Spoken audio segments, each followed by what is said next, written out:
प्राचीन काल में समस्त मुक्त आत्माओं ने मेरी दिव्य प्रकृति को जान करके ही कर्म किया, अतः तुम्हें चाहिए कि उनके पद चिन्हों का अनुसरण करते हुए अपने कर्तव्य का पालन करो। मनुष्यों की दो श्रेणियां हैं, कुछ के मनों में दूषित विचार भरे रहते हैं और कुछ भौतिक दृष्टि से स्वतंत्र होते हैं। कृष्ण भावनामृत इन दोनों श्रेणियों के व्यक्तियों के लिए समान रूप से लाभप्रद है।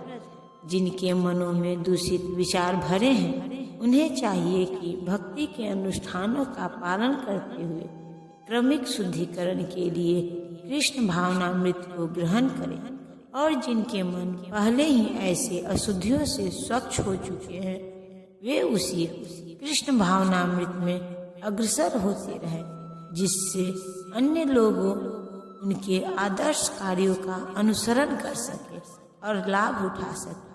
मूर्ख व्यक्ति या कृष्ण भावनामृत में नव दीक्षित प्रायः कृष्ण भावनामृत का पूरा ज्ञान प्राप्त किए बिना कार्य से विरत होना चाहते हैं, किंतु भगवान ने युद्ध क्षेत्र के कार्य से विमुख होने की अर्जुन की इच्छा का समर्थन नहीं किया।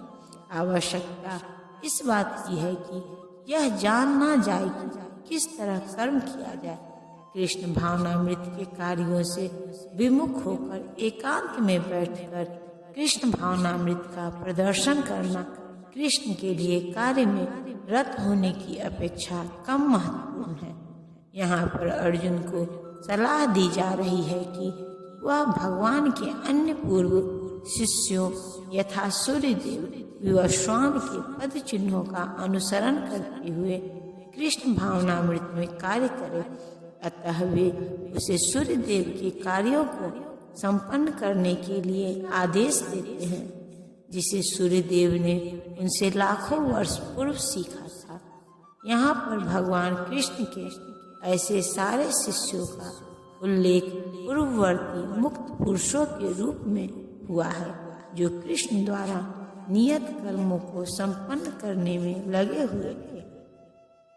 कर्म क्या है और अकर्म क्या है, इसे निश्चित करने में बुद्धिमान व्यक्ति भी मोहग्रस्त हो जाते हैं। अतएव मैं तुमको बताऊंगा कि कर्म क्या है, जिसे जानकर तुम सारे अशुभ से मुक्त हो सकोगे। कृष्ण भावनामृत में जो कर्म किया जाए वह पूर्ववर्ती प्रामाणिक भक्तों के आदर्श के अनुसार होना चाहिए।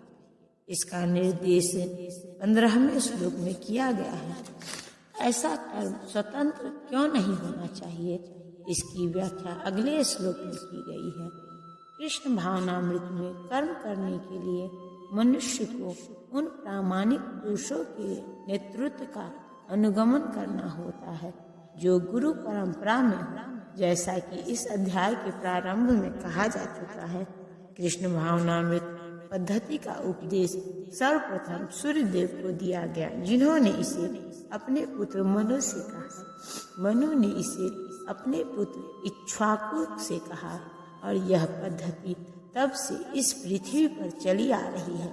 अतः परंपरा के पूर्ववर्ती अधिकारियों के पद चिन्हों का अनुसरण करना आवश्यक है, अन्यथा बुद्धिमान से बुद्धिमान मनुष्य भी कृष्ण भावनामृत के आदर्श कर्म के विषय में मोहग्रस्त हो जाते हैं।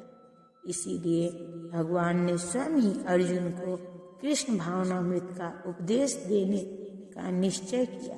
अर्जुन को साक्षात भगवान ने शिक्षा दी, अतः जो भी अर्जुन के पद चिन्हों पर चलेगा वह कभी मोहग्रस्त नहीं होगा।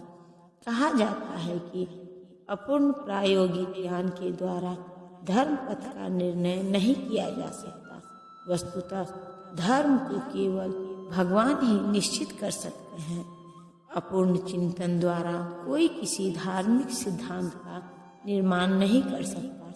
मनुष्य को चाहिए कि ब्रह्मा, शिव, नारद, मनु, चारों कुमार, कपिल, प्रहलाद, भीष्म, सुखदेव गोस्वामी, यमराज, जनक तथा बलि महाराज ऐसे महान अधिकारियों के पद चिन्हों का अनुसरण करें। केवल मानसिक चिंतन द्वारा यह निर्धारित करना कठिन है कि धर्म आत्म साक्षात्कार क्या है। अतः भगवान अपने भक्तों पर अहेतुकी कृपा व स्वयं ही अर्जुन को बता रहे हैं कि कर्म क्या है और अकर्म क्या है। केवल कृष्ण भावनामृत में किया गया कर्म ही मनुष्य को भव बंधन से उबार सकता है।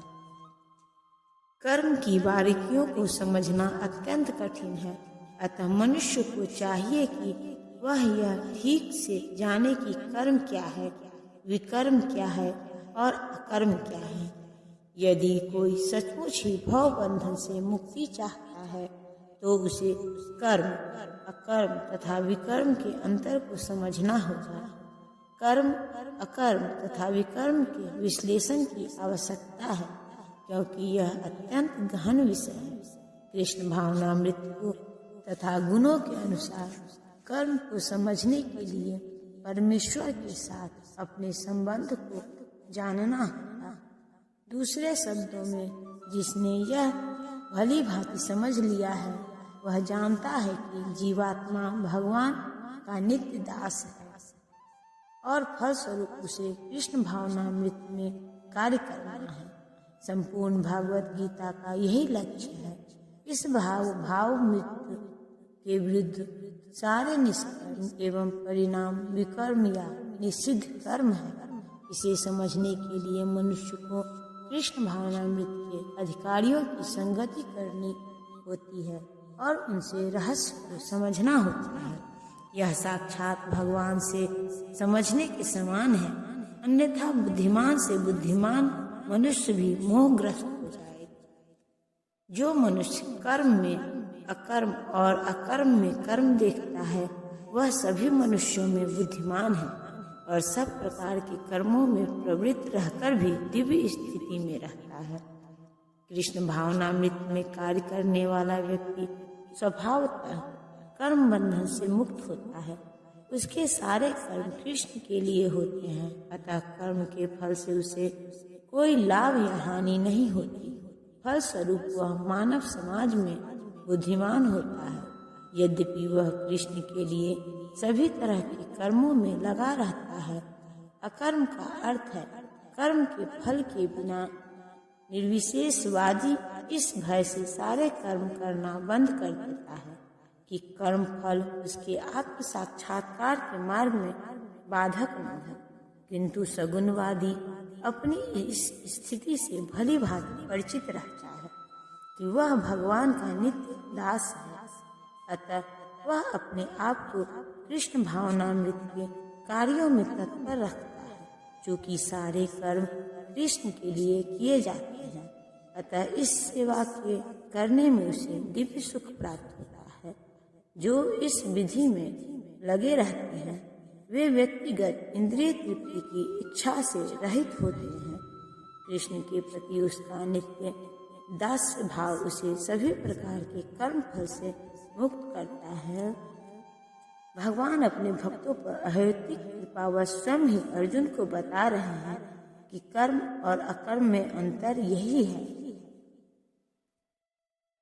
इस भावनामृत के विरुद्ध सारे निष्कर्म एवं परिणाम विकर्म या निषिद्ध कर्म है।